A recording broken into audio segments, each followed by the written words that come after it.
Hello my beautiful soul, welcome back to my channel. तो guys, हम करने वाले हैं आपके पार्टनर की करंट फीलिंग्स और नेक्स्ट सेक्शन के ऊपर रीडिंग। देखेंगे अभी वो क्या सोच रहे हैं इस रिश्ते के बारे में। ओके गाइस ये जर्नल रीडिंग होगी। हो सकता है कुछ बातें आपके साथ रेजोनेट ना करें, ठीक है। टाइमलेस रीडिंग होगी, तो जब भी आपके सामने आएगी आप इस रीडिंग को देख सकेंगे। ये रीडिंग सभी के लिए होगी। आप मैरिड हैं, सिंगल हैं, सेम जेंडर रिलेशनशिप में, सभी इस रीडिंग को देख सकते हैं। ओके, सभी राशियों के लिए, सभी ज़ोडिएक साइन के लिए ये रीडिंग होने वाली है। जब तक हम कार्ड शफल करते हैं, रीडिंग स्टार्ट करते हैं, आपको पॉजिटिव रहना है, अपने पार्टनर के ऊपर फोकस बना के रखना है, नेगेटिव बिल्कुल भी नहीं होना है। ओके, ऊपर वाला जितने भी मैरिड कपल्स हैं उनको जल्दी से एक कर दे, उनके बीच की दूरियां और थर्ड पार्टी को हमेशा के लिए ख़त्म कर दे। जो सिंगल हैं उनके पार्टनर से उनको जल्दी कमिटमेंट मिले और जल्दी से शादी हो जाए। जिनकी फैमिलीज़ नहीं मान रही शादी के लिए, उनकी फैमिलीज़ मान जाएं। जितने भी लोग बीमार हैं उनको अच्छी सेहत और लंबी उम्र मिले। जिनके पास जॉब नहीं है, ऊपर वाला उन्हें बहुत अच्छी जॉब दे। जिनके पास जॉब है उनकी सैलरी इंक्रीज़ हो, प्रमोशन हो। जिनके पास अपने पर्सनल घर नहीं है, ऊपर वाला उन्हें जल्दी ही उनके पर्सनल घर दे। जिनके पास भी कोई कर्ज है, लोन, EMI से, जल्दी ही ऊपर वाला उन सबको ख़त्म करके सबके घर में खुशियाँ और सुकून और शांति दे। ठीक है गाइस, चलिए हम रीडिंग स्टार्ट करते हैं। आपको पॉजिटिव होना है, नेगेटिव बिल्कुल भी नहीं होना है। 6 of cups,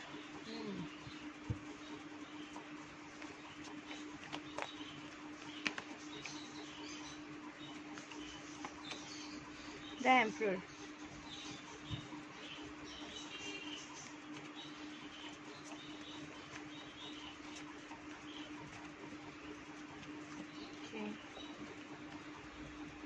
nine of swords,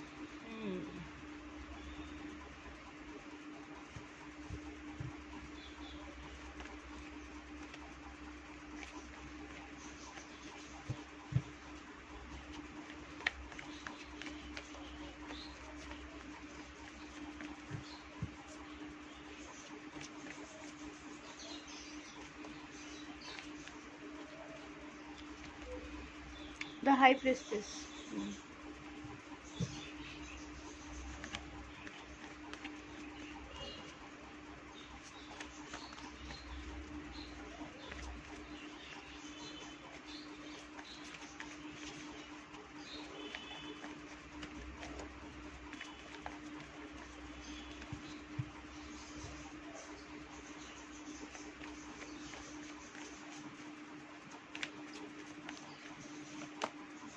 death,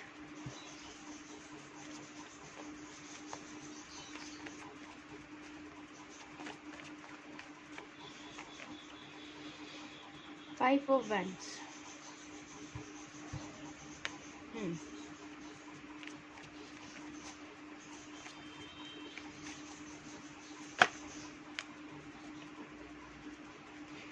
7 of wands,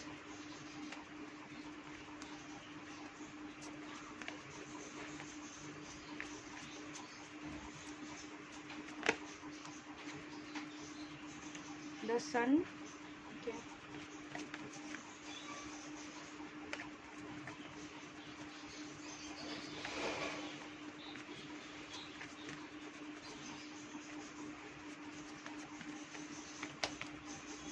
2 of wands,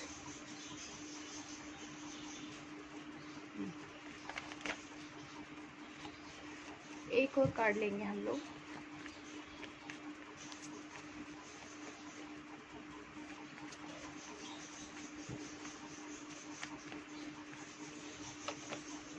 S of wands. Guys, reading शुरू करने से पहले मैं आप लोग को एक चीज़ बताना चाहती हूँ। पेज ऑफ कप्स, ठीक है, बॉटम में है। आपके पार्टनर भी आपको ऑफ़र करना चाहते हैं फाइनली, और आप तो ऑफ़र का वेट कर ही रही हैं। बॉटम की एनर्जी है। मैं आप लोगों को ये बताना चाहती हूँ, पता नहीं मुझे लगा कि मुझे आप लोग के साथ ये बात शेयर करनी चाहिए। आप लोग परेशान होते हैं रिलेशनशिप को लेकर, करियर को, इन सब चीज़ों को लेकर। आप लोग किसी भी ऐसे तांत्रिक और ये जो भी लोग होते हैं, इन लोगों के चक्कर में बिल्कुल भी नहीं आए, क्योंकि बहुत सारे लोगों के मेल्स आती हैं मेरे पास कि मैम हमने इतने सारे पैसे दिए उनको, और वो लोग काफ़ी ज़्यादा अमाउंट में पैसे मांगते हैं। प्लीज़ ऐसा नहीं करें आप लोग, क्योंकि सोल्यूशन आपको मिलता नहीं है और जो आपकी मेहनत के पैसे हैं वो भी ख़राब हो जाते हैं। ठीक है। तो ये मेरी रिक्वेस्ट है आप सभी लोगों से, हालात बुरे होते हैं लेकिन किसी ऐसी उल्टी सीधी चीज़ में आप फंस कर और ज़्यादा परेशान नहीं हो जाइए, क्योंकि बहुत गलत होती हैं सारी चीज़ें। और आप लोग मेहनत से पैसे कमाते हैं तो प्लीज़ इसको इस तरीके से वेस्ट नहीं करें, मन को शांत रखें, ठीक है। और आगे बढ़ते रहें, लाइफ पे चलती रहती है, ठीक है। थोड़े से पेशेंस करेंगे ना जब आप लोग परेशानी में, तो आपको सही रास्ता समझ में आएगा। अगर आप जल्दी करेंगे आपको कोई रास्ता समझ में नहीं आएगा। और ये बात तो कंफर्म है कि ये लोग फेक होते हैं, ठीक है। ये लोग कुछ भी नहीं कर सकते, सिर्फ आपको और परेशानी हो जाएगी, आपका डिप्रेशन बढ़ जाएगा, क्योंकि रिलेशनशिप ख़राब चल रहा है, लाइफ में प्रॉब्लम से उल्टा पैसे भी चले जाएंगे, ठीक है। और अगर किसी को भी ये बात बुरी लगती है उसके लिए सॉरी, लेकिन मुझे लगा कि मुझे आज आपको ये बतानी चाहिए, क्योंकि मेरे पास कंटिन्यू इस तरीके की मेल्स आ रही थी, ठीक है, कि मैम उस पर्सन से ने हमें इतने ज़्यादा पैसे मांगे और हमने दे दिए, और उल्टा हम और ज़्यादा परेशान हो गए, और ज़्यादा डिप्रेशन में आ गए। वो लोग अपने रिलेशनशिप की प्रॉब्लम को भूल के पैसों के ऊपर ध्यान चला गया उनका, और वो उनको तबीयत और ख़राब हो गई। तो प्लीज़ ऐसा बिल्कुल भी नहीं करें, शांति रखें, सब चीज़ें ठीक हो जाती हैं टाइम पर, ठीक है। नेगेटिव नहीं होना है बस। 6 ऑफ कप्स है हमारे पास यहाँ पर। आपके पार्टनर ने ही खुद पहले आपको ऑफ़र किया था, इस रिश्ते में आगे बढ़ने के लिए प्रॉमिसेस दिए थे, सारी चीज़ें की थी, और टाइम आने पर वो उन्होंने एक स्टेप पीछे ले लिया फिर, ठीक है। रीज़न कोई भी हो सकता है, मुझे यहाँ ये भी लग रहा है कि वो दूसरी सिटी में चले गए, उनका जॉब हो गया, या कुछ और रीजंस थे जिसकी वजह से वो पीछे हट गए, लेकिन अभी फाइनली वो वापस आ रहे हैं आपके पास। वो वापस खुद से ऑफ़र करेंगे आपको, और आपके पास चॉइस होगी कि आप इस पर्सन को एक्सेप्ट करते हैं या नहीं करते हैं, ठीक है। क्योंकि आपके जो पार्टनर है उनके अंदर ईगो कूट कूट कर भरा है, ईगो बहुत ज़्यादा है, गुस्से वाले बहुत ज़्यादा हैं, आपकी बात को नहीं सुनते, पहले खुद आते हैं आपके पास, आपसे बातचीत करते हैं, आपको प्रपोज करते हैं, आपकी लाइफ में आपको मतलब सारे प्रॉमिसेस करते हैं। जब आप उनके प्रॉमिसेस में, उनकी बातों में आ जाते हैं तो वो अपना गुस्सा और ईगो दिखा देते हैं, ठीक है। तो मन शांत रखिएगा।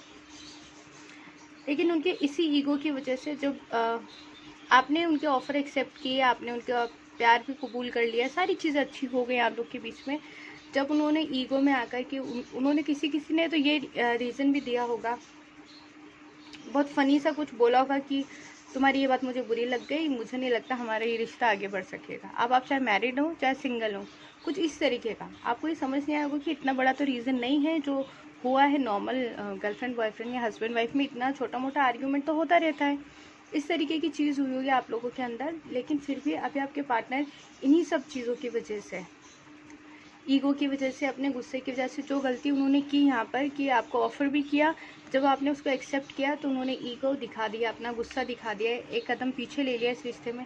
अब उनकी हालत ये हो रही है कि वो रात को सो नहीं पा रहे हैं, गिल्ट महसूस कर रहे हैं बहुत ज़्यादा कि उन्होंने पहले आपको ऑफ़र कर दिया, बाद में एक कदम पीछे ले लिया। यहाँ पर कुछ चीज़ें तो ऐसी हैं जो आपको पता ही नहीं है अभी तक इस रिश्ते में, आपके पार्टनर ने आपसे छुपाया है या तो, ठीक है, या फिर आपको कभी बताया ही नहीं, कभी नहीं बताया ना, आपने जानने की कोशिश की कि ऐसी क्या चीज़ें हैं। वो ये सब चीज़ें हैं। हो सकता है जिस पर्सन से आप लोग डील कर रहे हो, क्योंकि मेरे पास यहाँ पर ऐसा कार्ड आया है जिससे कि अब तक आप लोग, ठीक है, वो आगे बताती हूँ मैं आपको। कोई ऐसी चीज़ें हैं अभी भी आपके पर्सन की जो कि आपके पर्सन बताना चाहते थे लेकिन नहीं बता पाए, उससे पहले आप दोनों का ब्रेकअप हो गया, या फिर ये वो चीज़ें हैं जिनको सुनकर आप दोनों के बीच में दूरियां आ गई। कहीं ना कहीं आपको भी ये लगा कि तुमने ये सब चीज़ें मुझे पहले क्यों नहीं बताई थी, या तो उन्होंने अपना बिहेवियर छुपाया था, या उन्होंने अपने बारे में बहुत सारी ऐसी चीज़ें छुपा ली थी जिसकी वजह से उन्हें ऐसा लग रहा है कि मैंने क्यों छुपाया। ये गिल्ट उनको है, मैं पहले ही बता देता जो चीज़ें मुझे बतानी चाहिए थी, ठीक है। बहुत सारी ऐसी बातें हैं इस रिश्ते की जो अब तक आपको पता ही नहीं है, या फिर पता चल चुकी हैं, इसी वजह से आप दोनों के बीच में यहाँ दूरियां आई हैं, ठीक है। अब बात करूँ मैं आप लोगों के बीच में जो नो कॉन्टेक्ट सिचुएशन है, जो सेपरेशन चल रहा है उसकी। यहाँ पे अगर फैमिली इशू है या थर्ड पार्टी है, थर्ड पार्टी कोई भी हो सकती है, वर्क हो सकता है, फैमिली हो सकती है, कोई थर्ड पर्सन हो सकता है, आप दोनों के बीच में कुछ गलत फहमियाँ, थर्ड पार्टी कोई भी हो सकता है, यहाँ पे ज़रूरी नहीं कोई एक पर्सन ही हो, ठीक है। तो आपके पर्सन ने जब आपको छोड़कर गए थे, यहाँ ईगो की वजह से खुद ऑफ़र किया था लेकिन चले गए थे, उनकी यह हालत है, उन्हें गिल्ट महसूस हो रहा है कि चीज़ें छुपानी नहीं चाहिए थी, मुझे उसे बता देना चाहिए था। मैंने उसकी फीलिंग्स की कदर नहीं की। उसको जब मेरी ज़रूरत थी मैं आगे बढ़ गया या आगे बढ़ गई, मुझे कम से कम उसको क्लियर कर देना चाहिए था चीज़ों को। लेकिन अब यहाँ पर ये चीज़ है कि आपके पार्टनर जो हैं, आप लोग मैरिड भी हैं, किसी किसी के एक बेटा और एक बेटी हो सकते हैं, या फिर 2 बेटियां हो सकती हैं, कुछ इस तरीके की एनर्जी है मुझे यहाँ पर। आपके पार्टनर ने उन सब बच्चों की भी परवाह नहीं की, आप मैरिड हैं तो छोड़कर आपसे दूरियां बना ली, ठीक है। किसी किसी के पार्टनर ने तो अपनी सिटी ही चेंज कर ली है, या फिर वो जॉब करने के लिए इंडिया से बाहर ही चले गए हैं, कुछ ऐसी भी चीज़ है यहाँ पर, ठीक है। आप सिंगल हैं, ऐसा भी हो सकता है कि आप सिंगल पर्सन से डील कर रहे हैं और आप मैरिड हैं, ठीक है। तो यहाँ पर आपके पार्टनर ने आपको प्रॉमिसेस तो सारे किए उस वक्त में कि हाँ भाई मैं तुम्हारी जिम्मेदारी उठा लूँगा, ठीक है। बाद में उन्होंने अपना ईगो भी दिखा दिया, उन्होंने ऐसा लगा आपको कि यार इसने ये कैसी असलियत दिखा दी, इसने तो मुझे बड़े प्रॉमिस किए थे कि अगर मैं मैरिड भी हूँ तो भी मेरे को संभाल लेगा, मेरे बच्चों को संभाल लेगा। अब उन्होंने जो बिहेवियर आपके साथ किए, या तो वही चीज़ उनके साथ हुई है, ऊपर वाले ने उनके करम उनको दिए हैं, ठीक है। तो वो कहीं ना कहीं सो नहीं पा रहे हैं, जो चीज़ें उन्होंने आपके साथ की हैं, जो चीज़ें उन्होंने आपसे छुपाई, जो आपसे झूठ बोले। फाइनली अगर अब मैं देखूं तो आपकी लाइफ के लिए, आपकी लाइफ में जो नेगेटिविटी थी, जो भी आपकी ज़िंदगी में कमियां थी, वो सब एंड हो जाएंगी, ठीक है। आप सिंगल भी हैं तो भी आपके पार्टनर नो कॉन्टेक्ट सिचुएशन ये सब चीज़ें ख़त्म करेंगे, एक बार आके आपसे ज़रूर बात करेंगे। फिर मैंने यहाँ पर भी शायद बोला था अभी आपको कि चीज़ें फिर आपके हाथ में होंगी, डिसीज़न आपके हाथ में होगा कि आपको इसी पर्सन के साथ जाना है या आपको लाइफ में आगे बढ़ना है, ठीक है। आपके पार्टनर आने वाले टाइम में नो कॉन्टेक्ट सिचुएशन और जो आप दोनों के बीच में बात नहीं हो रही, सेपरेशन चल रहा है, वो छोड़ के चले गए थे, वो वापस ज़रूर आएंगे, ज़रूर आएंगे। आप लोग सिंगल हैं, प्रॉब्लम्स थी आप दोनों के बीच में, फैमिली इश्यूज़ थे, आप मैरिड हैं, इन लॉज की बात मान रहे थे आपके पार्टनर, तो वो उन लोगों से ख़त्म करेंगे चीज़ें। इस चीज़ से जो आपसे छुपाया था, जो थर्ड पार्टी के बारे में छुपाया था, उस सब से एंड करेंगे। यहाँ पर उन सब से झगड़ा हो रहा है, ठीक है। इस थर्ड पार्टी से सब कुछ ख़त्म करेंगे, वो बातचीत है या दूरियां बना लेंगे। जो उनसे बातचीत होती है बहुत ज़्यादा, जो आपको लगता है ये थर्ड पार्टी है मेरी लाइफ में, उसी के लिए आप समझिएगा, उससे एंड कर देंगे सारी चीज़ें। झगड़ा कर रहे हैं, क्यों झगड़ा कर रहे हैं? क्योंकि उन्हें अब आपकी तरफ बढ़ना है, क्योंकि अब वापस से सारी चीज़ें ऑफ़र करनी है आपको, ठीक है। सच्चाई बतानी है आपको, क्योंकि वो गिल्ट में है बहुत ज़्यादा, ठीक है। अब इस रिश्ते में वो बढ़ने की पूरी कोशिश करेंगे। मैं फिर से बता रही हूँ आपको, इस बार जब आपके पार्टनर आएंगे पूरी तरह से आपके ऊपर होगा कि आप उनके साथ ही जाते ही आप आगे बढ़ जाते हैं, क्योंकि सेल्फ़ रिस्पेक्ट भी है। आप मैरिड हैं तो भी आप देख सकते हैं, आप सिंगल हैं तो भी देख सकते हैं, लेकिन इस वक्त आपके पार्टनर थर्ड पार्टी से झगड़ा भी कर रहे हैं, आपके लिए स्टैंड भी ले रहे हैं, इस रिश्ते के लिए स्टैंड ले रहे हैं। अगर आपको लगता था कि वो बिना कुछ करे छोड़ के चले गए मेरे पार्टनर, ये इन लॉज की बात मान ली है, मेरी बात नहीं सुनी है, मेरी फीलिंग्स की कदर नहीं की, तो अब यहाँ पे थर्ड पार्टी की कोई कदर नहीं करेंगे, उसको नहीं समझेंगे, उससे झगड़ा होगा थर्ड पार्टी से, सारी चीज़ें ख़त्म हो जाएंगी, आपकी तरफ इस रिश्ते में बढ़ेंगे, नई शुरुआत करेंगे आपके साथ में, ठीक है। बहुत जल्दी नए से आएगी, जैसे अंधेरी रात के बाद दिन निकलता है, नया सूरज निकलता है आपकी पूरी लाइफ में। सिर्फ लव लाइफ की बात नहीं कर रही, आपकी पूरी लाइफ के बारे में यहाँ पे बात कर रही हूँ कि पूरी चीज़ें आपकी लाइफ में अच्छी हो जाएंगी। मुझे लग रहा है जो लोग मैरिड हैं वो एक बेबी प्लान करेंगे, ठीक है, बहुत जल्दी। और आप लोग के घर के आसपास येलो कलर के फ्लावर्स हो सकते हैं, आपके घर के गार्डन में येलो कलर के फ्लावर्स हुए होंगे आज, ठीक है। मैं यहाँ कहूँ तो आप दोनों ने, बहुत सारे लोग ऐसे हैं जो ऑनलाइन डेटिंग कर रहे हैं, ऑनलाइन अपने पार्टनर से मिले हैं। जितने भी सोशल मीडिया ऐप होते हैं, फेसबुक, ट्विटर, इंस्टाग्राम, ठीक है, आपने ऐसे पर्सन से डील किया है, ऐसे पर्सन की बातों पर बिलीव किया, बिना सोचे जाने कि वो कहीं कुछ छुपा तो नहीं रहा, जो वो है पर्सन असल में क्या वो वही है जो वो दिखा रहा है। यहाँ थोड़ा सा आपको भी सोचना चाहिए था कि आप ऑनलाइन किसी को डेट कर रहे हैं, सोचने की बात है। आज मैं ये दूसरा ज्ञान दे रही हूँ आपको, थोड़ा सा आप लोगों को हो सकता है बुरा लगे, तो सबके लिए मैं सॉरी। जब आप किसी पर्सन को ऑनलाइन डेट कर रहे हैं, क्या आपने ये सोचा है कि वो पर्सन फेक है या रियल है? वो उठा के कभी भी, वो उसका खुद का अकाउंट है, ये भी नहीं सोचा आपने। वो कभी भी आपको ब्लॉक करके अपना अकाउंट डिलीट करके अगर चला गया तो आप क्या करेंगे? ये सोचा आपने? नहीं सोचा। आने वाले टाइम में अब अगर फिर आप कोई गलती करते हैं तो आपको ये सारी बातें ध्यान रखनी होंगी क्या वो पर्सन आपको अपना एड्रेस दे रहा है? क्या आप दोनों के बीच में शादी की प्लानिंग है तो उसने अपने फैमिली से बात करवाई है? क्या आप लोग इस रिश्ते में आगे बढ़ने से पहले सारी चीज़ें डिटेल में जानने की कोशिश की है? जब आप लोग ये नहीं कर रहे हैं तो ये पर्सन कोई भी असलियत अपनी दिखा सकता है। ये एक छोटी सी समझ की बात थी जो मैंने आपको बताई है, ताकि आप अपनी लाइफ में भी अप्लाई करें। आपके आसपास कोई इंसान ये गलती कर रहा है ऑनलाइन डेटिंग की, तो आप उसको भी रोक सकें। ठीक है, चलिए।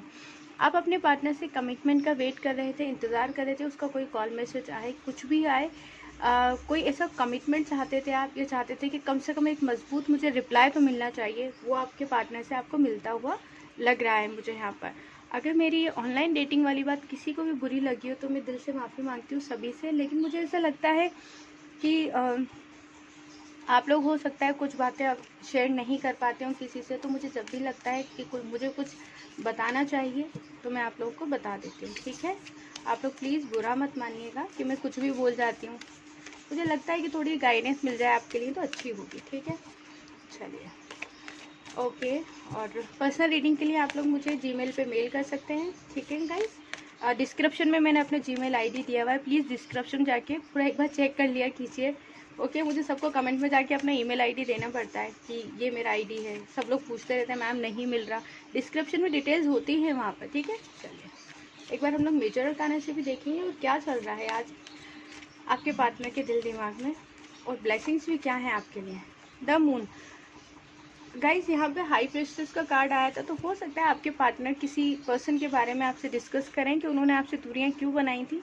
आकर कुछ तो बोलेंगे आपके पार्टनर। ठीक है, कुछ क्लियर मतलब कुछ तो क्लियर करेंगे वो जो उन्होंने छुपाया है, जो वो बताना चाहते थे नहीं बताया, जिसका गिल्ट उनके मन में है। कुछ चीज़ें आपके सामने आ सकती हैं। देखिए, आप लोग बहुत समझदार हैं। नेगेटिव चीज़ आएगी तो उसे अच्छे से हैंडल कीजिएगा, अगर कुछ पॉजिटिव आता है तो भी आपको सोच समझ के ही डिसीजन लेना पड़ेगा अपनी लाइफ के लिए। ओके, चलिए। द मैजिशियन गाइस, अगर आप लोग मैनिफेस्ट नहीं करते हैं चीज़ों को तो मैनिफेस्ट कीजिए, ऊपर वाले से पॉजिटिव होकर मांगिए, डाउट मत रखिए। जो भी चीज़ आप ऊपर वाले से मांग रहे हैं, जो मेहनत और कोशिश करें, मान लीजिए आप ये कहते हैं कि आप कोई बिज़नेस स्टार्ट करते हैं तो ये सोचते हैं पता नहीं चलेगा या नहीं चलेगा, डाउट क्यों रख रहे हैं, पहले क्लियर कीजिए सारी चीज़ों को अच्छे से, धीरे धीरे काम करते रहिए। अगर आपको लगता है लॉस हो रहा है कुछ भी, तो भी उसमें मेहनत कीजिए, उसको इम्प्रूव कीजिए, लेकिन डाउट मत रखिए। द एम्प्रेस, आपकी लाइफ में मैंने अभी भी बताया था, जो मैरिड हैं वो अपने पर्सन से मिलकर एक बेबी प्लान कर सकते हैं। जो सिंगल हैं उनके पार्टनर उनको कुछ सच्चाई बताएंगे। ठीक है, आप अच्छी चीज़ें मैनिफेस्ट कीजिए। सिंगल्स की शादी भी होते हुए देख रही हूँ मैं, और एक नया पर्सन भी मैं आते हुए देख रही हूँ आप लोगों की लाइफ के अंदर। तो आप लोग पॉजिटिव रहिएगा, जो भी डिसीज़न हो आप अच्छे से ले सकते हैं अपनी लाइफ का। व्हील ऑफ फॉर्चून है बॉटम में, सारी चीज़ें अच्छी होंगी। थोड़ा सा समय लग सकता है यहाँ पर, लेकिन ऊपर वाले पे बहुत ज़्यादा भरोसा रखें और अपने पॉजिटिव थॉट्स हमेशा हमेशा के लिए पॉजिटिव रखें, नेगेटिव बिल्कुल भी नहीं होना है। ठीक है गाइस, तो ये थी आज की हमारी रीडिंग। आई होप आपको पसंद आई हो। पसंद आई तो लाइक एंड सब्सक्राइब ज़रूर करें। अपना बहुत सारा ध्यान रखें, हमेशा पॉजिटिव रहें, रोना नहीं है, परेशान नहीं होना है। Okay guys, bye bye, take care.